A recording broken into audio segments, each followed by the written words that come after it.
سورہ النور رکوع نمبر 4 تلاوت. يا أيها الذين آمنوا لا تدخلوا بيوتا غير بيوتكم حتى تستأنسوا وتسلموا على أهلها ذلكم خير لكم لعلكم تذكرون. فإن لم تجدوا فيها أحدا فلا تدخلوها حتى يؤذن لكم وإن قيل لكم ارجعوا فارجعوا هو أزكى لكم والله بما تعملون عليم. ليس عليكم جناح أن تدخلوا بيوتا غير مسكونة فيها متاع لكم والله يعلم ما تبدون وما تكتمون. قل للمؤمنين يغضوا من أبصارهم ويحفظوا فروجهم ذلك أزكى لهم إن الله خبير بما يصنعون. وقل للمؤمنات يغضضن من أبصارهن ويحفظن فروجهن ولا يبدين زينتهن إلا ما ظهر منها وليضربن بخمرهن على جنوبهن ولا يبدين زينتهن إلا لبعولتهن أو آبائهن أو آباء بعولتهن أو أبنائهن أو أبناء بعولتهن أو إخوانهن أو بني إخوانهن أو بني أخواتهن أو نسائهن أو ما ملكت أيمانهن أو التابعين غير أولي الإربة من الرجال أو الطفل الذين لم يظهروا على عورات النساء ولا يضربن بأرجلهن ليعلم ما يخفين من زينتهن وتوبوا إلى الله جميعا أيها المؤمنون لعلكم تفلحون.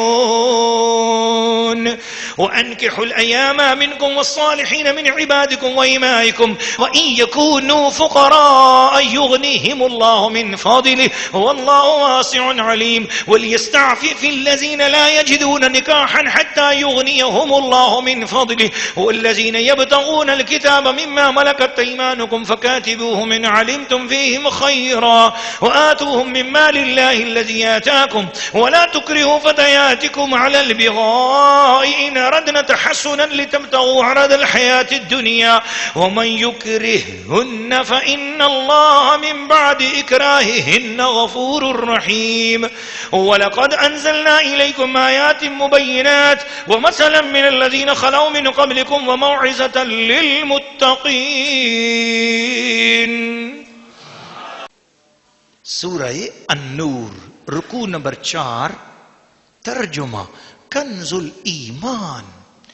اے ایمان والو اپنے گھروں کے سوا اور گھروں میں نہ جاؤ جب تک اجازت نہ لے لو اور ان کے ساکنوں پر سلام نہ کر لو. یہ تمہارے لیے بہتر ہے کہ تم دھیان کرو. پھر اگر ان میں کسی کو نہ پاؤ جب بھی بے مالکوں کی اجازت کے ان میں نہ جاؤ اور اگر تم سے کہا جائے کہ واپس جاؤ تو واپس ہو جاؤ. یہ تمہارے لیے بہت ستھرا ہے. اللہ تمہارے کاموں کو جانتا ہے.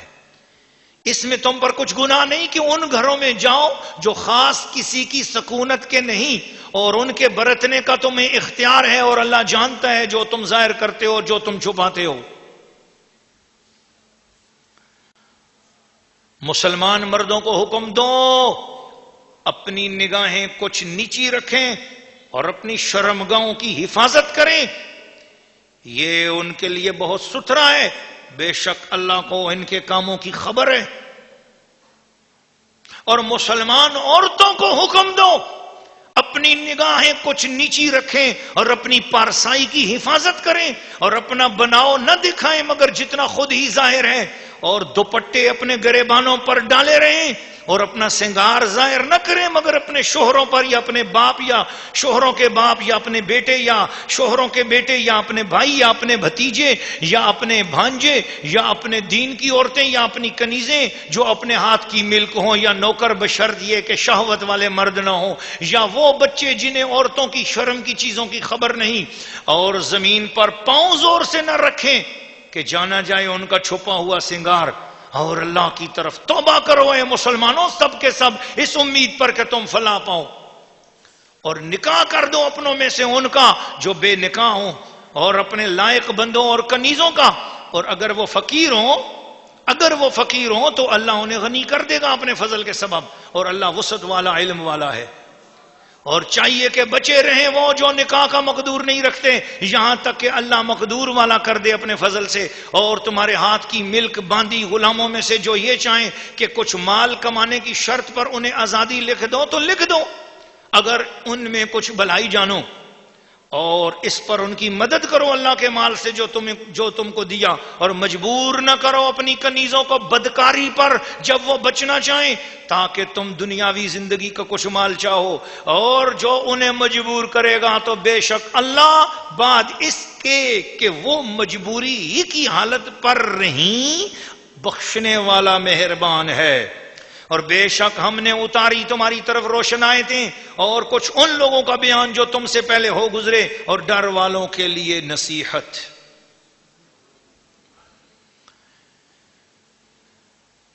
سورہ النور رکوع نمبر 4. تفسیر. اللہ کے پیارے بندو، رسول کریم صلی اللہ علیہ وسلم کے اوپر اترنے والے قرآن کے طلبگاروں اور قرآن سے اپنے سینوں کو منور کرنے کی آرزو رکھ کر سننے والوں، اس رکوع میں اللہ پاک نے مسلمانوں کو اپنے گھروں میں رہنے کا طریقہ بتایا ہے. تم اپنے گھروں میں بھی رہو تو میرے طریقے پر رہو گے. آج جو لوگ کہتے ہیں کہ اٹس مائی سٹائل، یہ تو میرا اپنا سٹائل ہے، میں اپنے گھر میں جو مرضی کروں. خبردار، تو مسلمان ہے، تو مسلمان عورت ہے، تو مسلمان مرد ہے، تیری کیا جرت ہے کہ تو اپنے گھر کو اپنا گھر سمجھے؟ تیرا کچھ نہیں ہے. جب سے تو نے کلمہ پڑھا ہے تیرا سب کچھ تیرے رب کا ہے. تیرا مال تیرے رب کا، تیرا گھر تیرے رب کا، تیری دولت تیرے رب کی. کلمہ پڑھنے سے پہلے سوچا کرو. کلمہ پڑھا تھا اس سے پہلے سوچو کہ یہ میں اس دین میں جا رہا ہوں، میں اس کلمہ کو پڑھ رہا ہوں تو اس میں اب زندگی مجھے ساری اللہ کی مرضی کے مطابق گزارنی ہوگی. تو اپنے گھروں میں بھی رہو تو رب کی مرضی کے مطابق گزارنا ہوگا. اور وہ کیا ہے کہ اپنے گھر کے اندر رہو تو بھی اس کے لیے، وہ اگلے رکوع میں آگے آ رہی ہے وہ بات، وہ انشاءاللہ وہاں پر میں کروں گا. یہاں پر یہ ہے کہ کسی کے گھر میں جاؤ تو کس طرح جاؤ. فرمایا ایھا الذین آمنوا لا تدخلوا بیوتا غیر بیوتکم، اے ایمان والو جب تم کسی کے گھر میں بھی جاؤ تو وہاں پر جانے سے پہلے جانے کی اطلاع دو.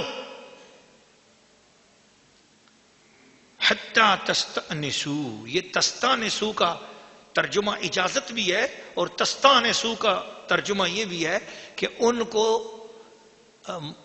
انس دے دو، تھوڑا سا پیار بھری اجازت لے لو، اور ان کے دل میں تھوڑی سی ان کو اطلاع دے کر ذہنی طور پر تیار کر دو کہ ہم آ رہے ہیں، تاکہ وہ اگر کسی ایسی حالت میں اپنے گھر میں بیٹھے ہوئے ہیں کہ جس حالت میں تم جاؤ تو ان کو برا لگے، یا تم ان کو اس حالت میں دیکھو تو تمہیں برا لگے، تو بہتر ہے کہ پہلے اطلاع دے دو. حتیٰ کہ حدیث شریف میں آتا ہے کہ خاوند بھی اگر باہر سے آئے تو اچانک اور بے دھڑک گھر میں نہ آئے، اسے چاہیے کہ پہلے دستک دے، اطلاع دے اور کھنکارے، تاکہ اگر گھر والے کسی ایسی حالت میں موجود ہیں کہ اگر یہ ان کو دیکھے گا تو غصہ آئے گا اس کو اپنی بیوی پر، تو بہتر ہے کہ بیوی پہلے اپنے آپ کو ٹھیک ٹھاک کر لے اور تندرست اپنے آپ کو سنوار بنا لے، تاکہ خاوند اس کو دیکھے تو خوش ہو. گھر میں بیٹی بھی ہو سکتی ہے، گھر میں بیٹا بھی ہو سکتا ہے، اور ہو سکتا ہے کہ بیٹی کسی ایسی حالت میں ہو، اس نے سوچا ہو کہ گھر میں کوئی نہیں ہے، تو وہ ہو سکتا ہے کسی ایسی حالت میں ہو جو حالت جو ہے نا باپ سے پردے والی ہو. اب باپ گھر میں آ رہا ہے تو اس کا کام ہے کہ وہ کھنکار کے آئے، اطلاع دے کے آئے، بے دھڑک نہ چلا آئے. اپنے گھر کا یہ ادب ہے تو سوچو غیر کے گھر کا ادب تو اس سے بھی زیادہ ہے. یہ ہے اسلام کا پاکیزہ دین، یہ ہے اسلام کی پیاری تعلیمات، تاکہ تم گھروں میں بھی امن اور چین سے رہو، تمہاری پرسنل لائف کے اندر کوئی ڈسٹربنس نہ آئے.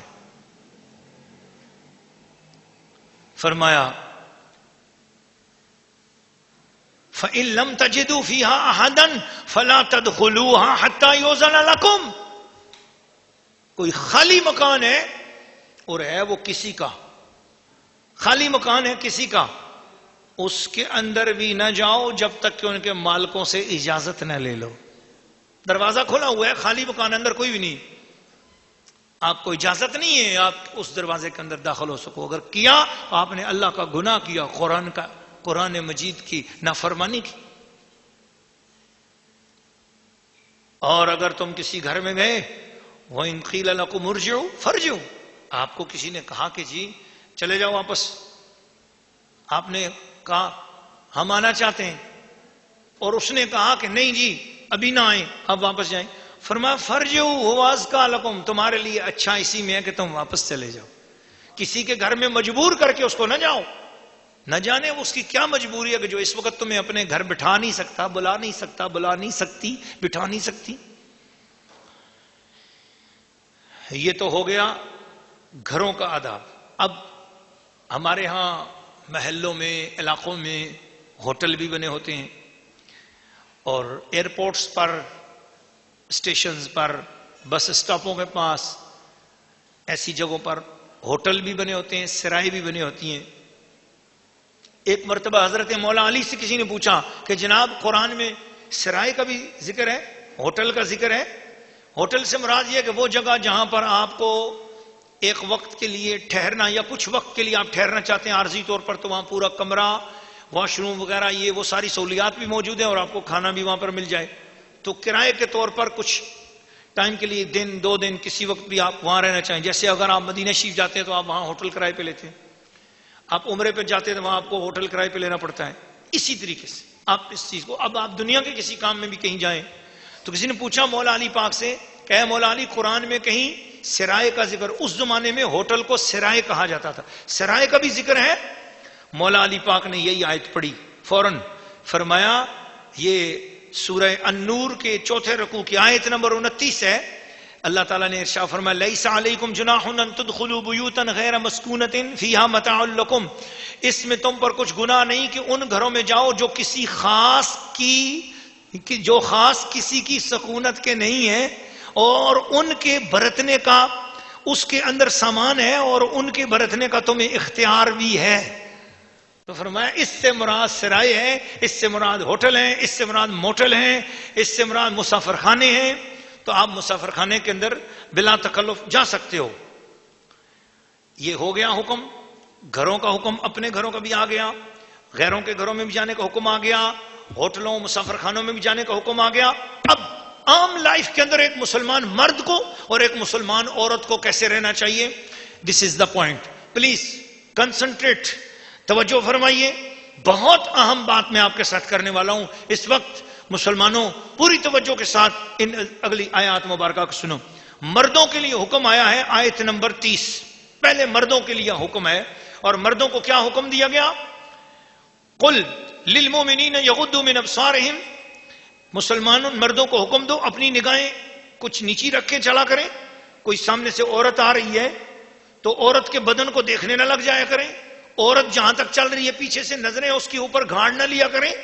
خبردار, پتا ہے کہ عورت ہے, اب نظر نیچی جھکا لو. عورتوں کا بھی بازار میں نکلنا یا کسی شرعی ضرورت کے تحت باہر نکلنا پڑتا ہی ہے.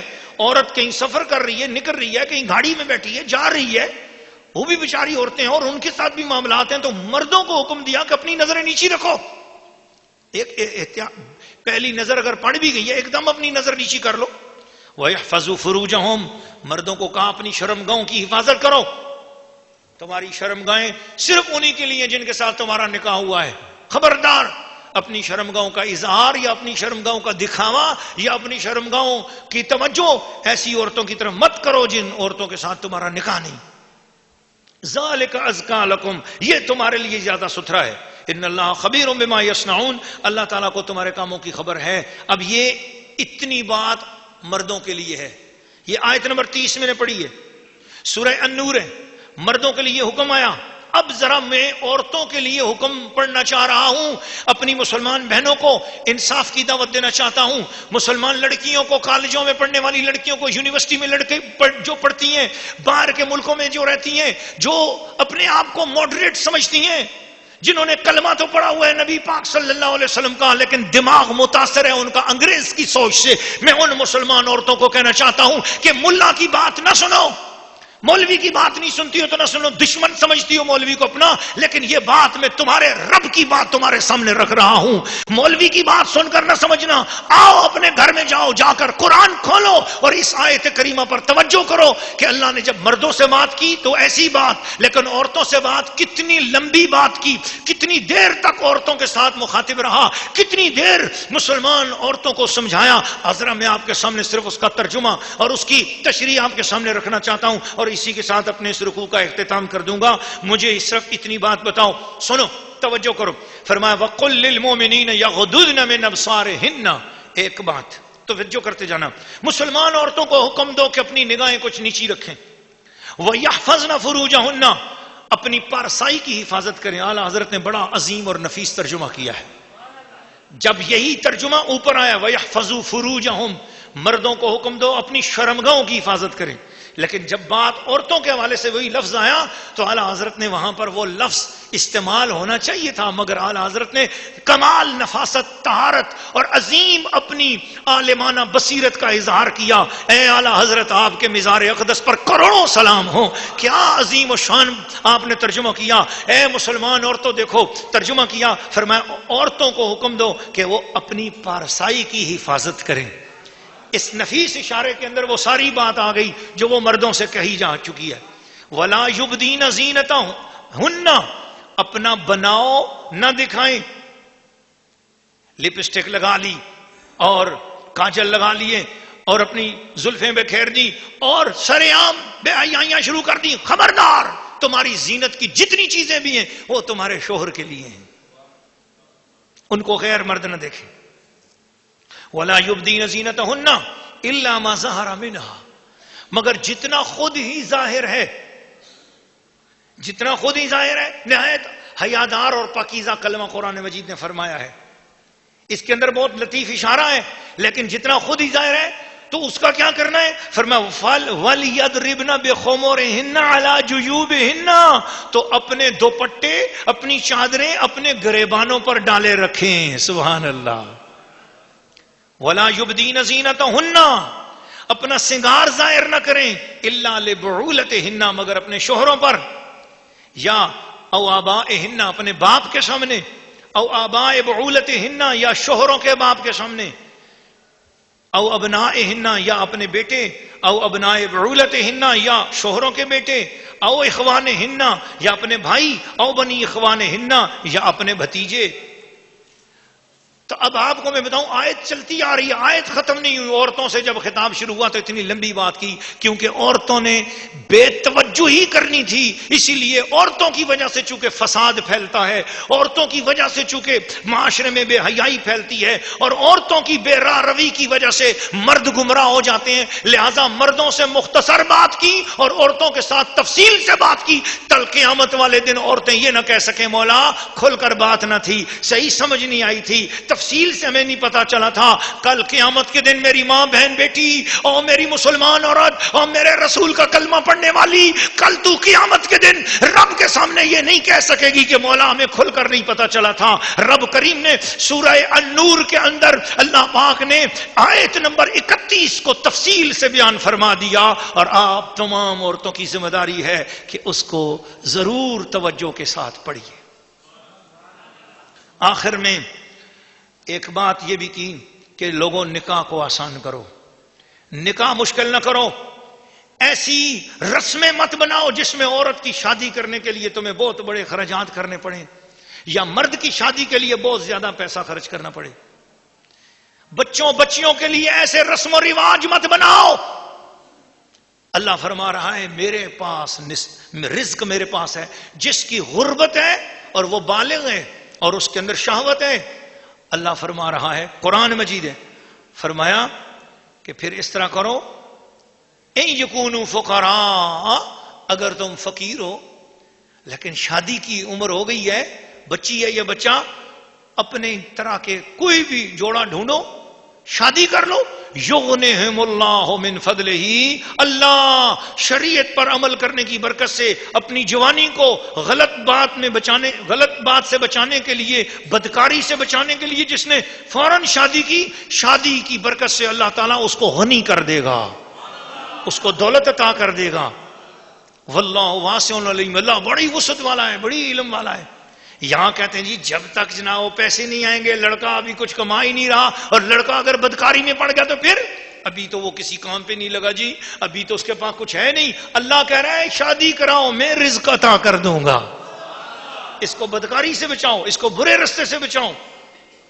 ہمارے ہاں ماں باپ نے بچوں اور بچیوں کے حوالے سے عجب کریٹیریا بنا رکھا۔ قرآن یہ کہہ رہا ہے بچے بالغ ہو جائیں، کوشش کرو ان کے لیے رشتہ ڈھونڈو اور جہاں بھی ملے شادی کر دو، کوئی ایسی رسم و رواج نہ بناؤ جس میں شادی کرنا بڑا مشکل ہو جائے۔ اور پھر فرمایا کہ جو اپنی نوکرانیوں یا باندیوں یا زبردست زیر دست غریب عورتوں کو حرام کاری پر مجبور کریں اور کہیں کہ جی ان کو حرام کاری پہ مجبور کرو، اب اس کی جو آمدنی آئے گی تو وہ کھائیں گے۔ اللہ پاک نے فرمایا یہ کنجر خانے کھولنے کی اجازت نہیں ہے۔ میں صریحاً اتنا سخت کلمہ اس لیے استعمال کر رہا ہوں کہ آج مسلمان معاشروں کے اندر ہماری حکومتوں نے ان چیزوں کے لائسنس دینے شروع کر دیے ہیں۔ غیرت کریں، خدا کے حکم کے خلاف ورزی کر رہی ہیں یہ گورنمنٹیں اور یہ حکومتیں، اور یہ ایسی سرپرستی کرنے والے ایسے لوگ، سردار یا ایسے وڈیرے یا ایسے جاگیردار۔ غریب اگر کوئی عورت ہو گئی ہے، اس کا یہ مطلب ہے کہ تم اس کی عزت لوٹنے لگ جاؤ؟ اس کی غربت کا یہ کام تھا کہ تم اس کو اپنی بیٹی سمجھتے، اپنی بہن سمجھتے، وہ تمہاری عزت تھی۔ اس کی نسبت کی جو غریبی اور امیری ہے وہ تو اس کے مقدر کی بات تھی۔ اگر غریب ہو گئی ہے تو تم اس کو کسی اچھے کام پہ لگا دو، اس کے ہاتھ پیلے کرنے کا سامان کر دو، اسے کسی امیر سے شادی کرا دو۔ ہزار ہاں اس کے لیے اچھے راستے بھی تھے، مگر تم نے اسے چکلا کھول کے دیا۔ شرم کرو ایسے امیروں، شرم کرو ایسے جاگیرداروں، تمہاری وجہ سے زمین پہ قحط آ رہا ہے۔ فرمایا جس جگہ پر ایسے اڈے کھلتے ہیں برائی کے، ان اڈا کھولنے والوں کی وجہ سے اس علاقے سے نور اور برکت چلا جاتا ہے، روزی ہٹ جاتی ہے، وہاں سے روزی کی برکتیں ہٹ جاتی ہیں۔ لوگوں اپنے معاشروں میں حیا کو فروغ دو، لوگوں معاشرے میں شادیوں کو آسان بناؤ۔ یہ رسم و رواج، یہ مہندیاں اور یہ الٹے سیدھے کام، ان کو بند کرو۔ سنت رسول کے مطابق شادیاں جتنی سستے سے سستے طریقے سے کرو گے، اس کی برکات آپ کے گھروں پر نازل ہوں گی۔ اللہ تعالی ہم سب کو دین اسلام کی ان پیاری پیاری عادتوں پر عمل کرنے کی توفیق عطا فرمائے۔